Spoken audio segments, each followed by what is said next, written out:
It was the summer of 1995. I signed up as a volunteer for the world's 4th conference on women in Beijing. I work with young women from Southeast Asia, North America, Africa, women from every corner of the world who gathered with one shared purpose. It was there that the seed of gender equality was planted deeply in our hearts.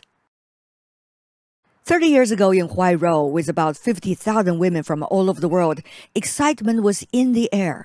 Even today, I still keep the volunteer t-shirt we wore and a handwritten letter from the conference organizers, a symbol of friendship and shared hope.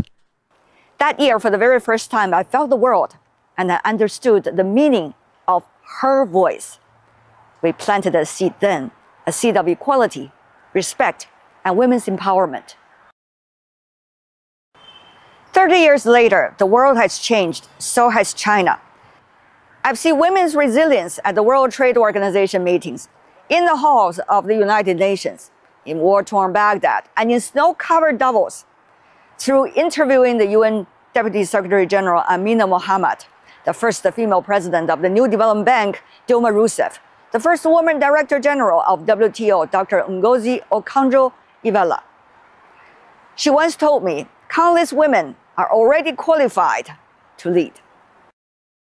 From hosting one of China's earliest radio talk shows to working as a correspondent in the United States, from the lady sitting in the back row to senior correspondent, and from there to my own program, World Insight with Tian Wei with my team, every step of the way has counted. Women of my generation stand tall today because we are standing on the shoulders of those who came before us. In my own family, for example, my grandmother walked miles with her bound feet to bring her daughters to school.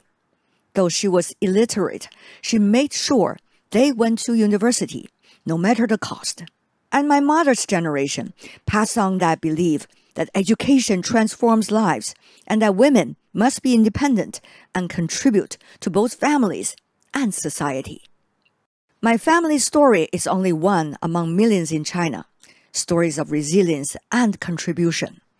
Among them is Zhang Guimei, the principal of Huaping High School for Girls in Yunnan, whom I recently interviewed. She founded China's first free senior high school for girls, giving more than 2,000 young women from remote mountainous villages the chance to step out of poverty and into higher education.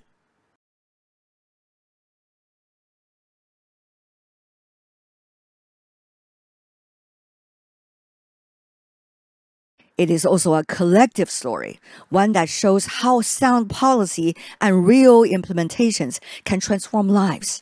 Over the past decades, China's targeted poverty alleviation efforts have done more than lifting people out of hardship. They have safeguarded women's basic rights to live, to learn, and to dream. Women who made up half of the impoverished population have gained fair access to resources once out of reach. Health and education programs, housing renovation, and relocation projects have helped millions of rural women build new lives with food on the table, schools for their children, and safe and dignified homes they can truly call their own.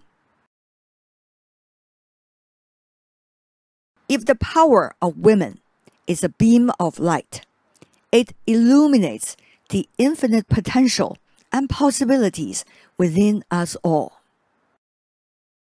Women's rights are human rights.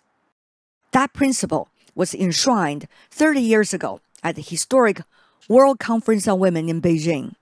Now, 30 years later, as a host, I stand once again in Beijing to witness, to record, and to tell the world the next chapter of our stories.